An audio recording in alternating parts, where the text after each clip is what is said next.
Here are 10 of the best examples of computer and video game sponsors in football, starting here.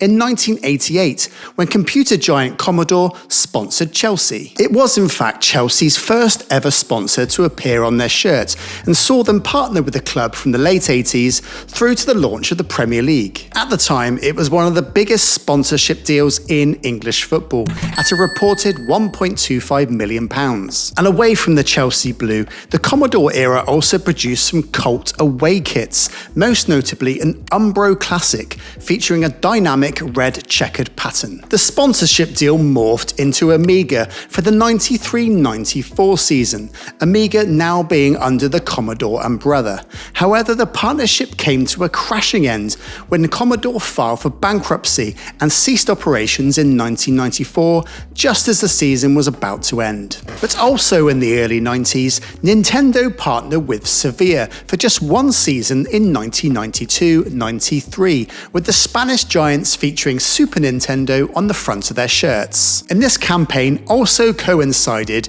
with Diego Maradona's brief return to La Liga after his triumphant stint in Naples. And I think the combination of the iconic Maradona with the SNES, one of the most pioneering consoles of the 90s, means this remains one of the most cult sponsorship pairings in football history.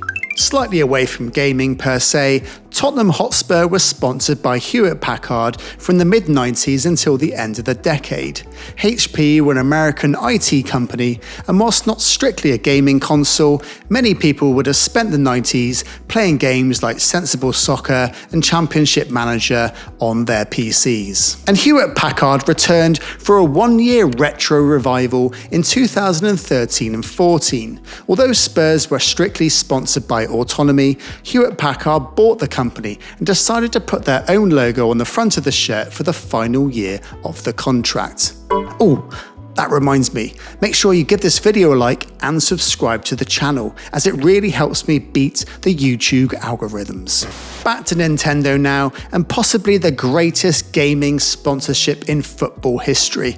I speak of course of the iconic Fiorentina shirt with Nintendo, who only sponsored La Viola for just 2 seasons, but its impact and legacy is still felt today. That's partly due to the prominence of Italian football throughout the 90s, coupled with great players such as Gabriel Batistuta, but it's said that Nintendo chose the club due to their colours and the general aesthetic of Florence itself that matched the brand's family-friendly but premium image. And the mystique around Fiorentina and Nintendo's partnership has an extra dimension due to the mystery surrounding Fiorentina's cult 97-98 away shirt with Super Mario on the front itself.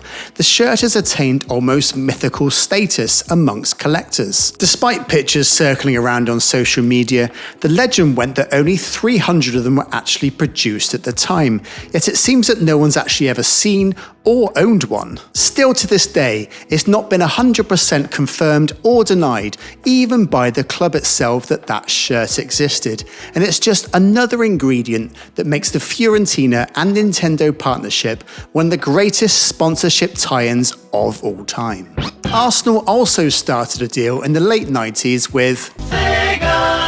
Of course, Nintendo's console rivals during the heyday of 90s gaming. And Sega had a unique home and away split. The home shirt featured the recently launched Dreamcast, while the away kit featured the Sega logo. As a gooner, I was never really taken with those home shirts. Maybe just a reluctance on my part, as it marked the sad end of those classic JVC kits. But the gold away kit was fantastic, with that distinctive bold Sega logo. And it was a big time for Arsenal. As the Sega era started, it coincided with Thierry Henry joining the club, Arsenal's greatest player in the modern era. At the same time, Sega would also sponsor Sampdoria, Saint-Etienne and Deportivo La Coruña, but the deal only lasted 3 seasons at Arsenal, as the Dreamcast was ultimately discontinued.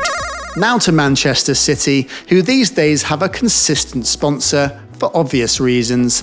However, at the turn of the millennium, the club's fortunes contrasted sharply with today's Man City. And during this time, the club was sponsored by Eidos Interactive, the video game company who were formerly known as Domark. This was of course the company responsible for the football management game Championship Manager, originally launched in 1993, but still as popular as ever at the turn of the millennium. Another Eidos franchise was the gaming phenomenon Tomb Raider, and Lara Croft sometimes made an appearance at Main Road as a match day mascot. Moving on to PlayStation, who sponsored French side Auxerre. While Monaco and Montpellier also briefly wore the PS logo, Auxerre had the longest running association, with a sponsorship spanning the PS1, PS2 and even the PSP. And staying in France, during the 01-02 season, Lyon wore the retro giant Atari on their third kit for just one season. Atari had died as a brand during the 90s, but in 2001, Infogrames Entertainment announced that it was reinventing the Atari brand, and perhaps part of that strategy was to raise awareness through football, perhaps inspired by PlayStation's partnerships with other top French clubs. It was a short-lived partnership, but one that created this cult third kit for Lyon, who would clinch the title in that season as they ushered in a golden era for the club. Over to the US, and the Seattle Sounders partnership with PlayStation rivals Xbox in a deal that lasted for the best part of a decade as the club entered the MLS. And it was a hometown pairing. Both Microsoft, manufacturers of the Xbox, and the Sounders are based in the Seattle area. Shareholders of the club included members of the Microsoft hierarchy, and with that investment, the team switched their colours to the rave green to match the Xbox logo, creating one of the most cohesive brand identities in football. And lastly, we have one of the longest running sponsorship deals in sport, let alone football, between AFC Wimbledon and Sports Interactive and their game Football Manager. Just to backtrack on the history, AFC Wimbledon were formed by former supporters of Wimbledon FC after the Football Association allowed the club to relocate to Milton Keynes, about 60 miles north of Wimbledon.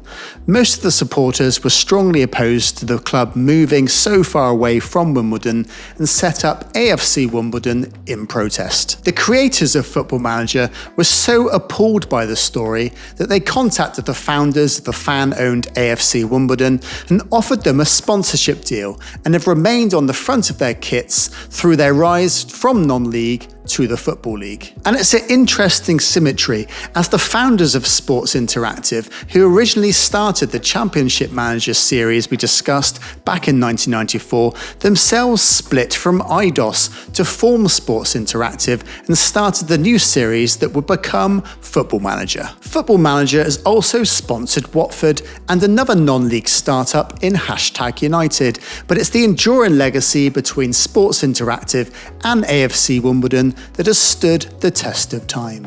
So there's 10 computer and video game sponsors in football. Don't forget to give this video a like and to subscribe to the channel.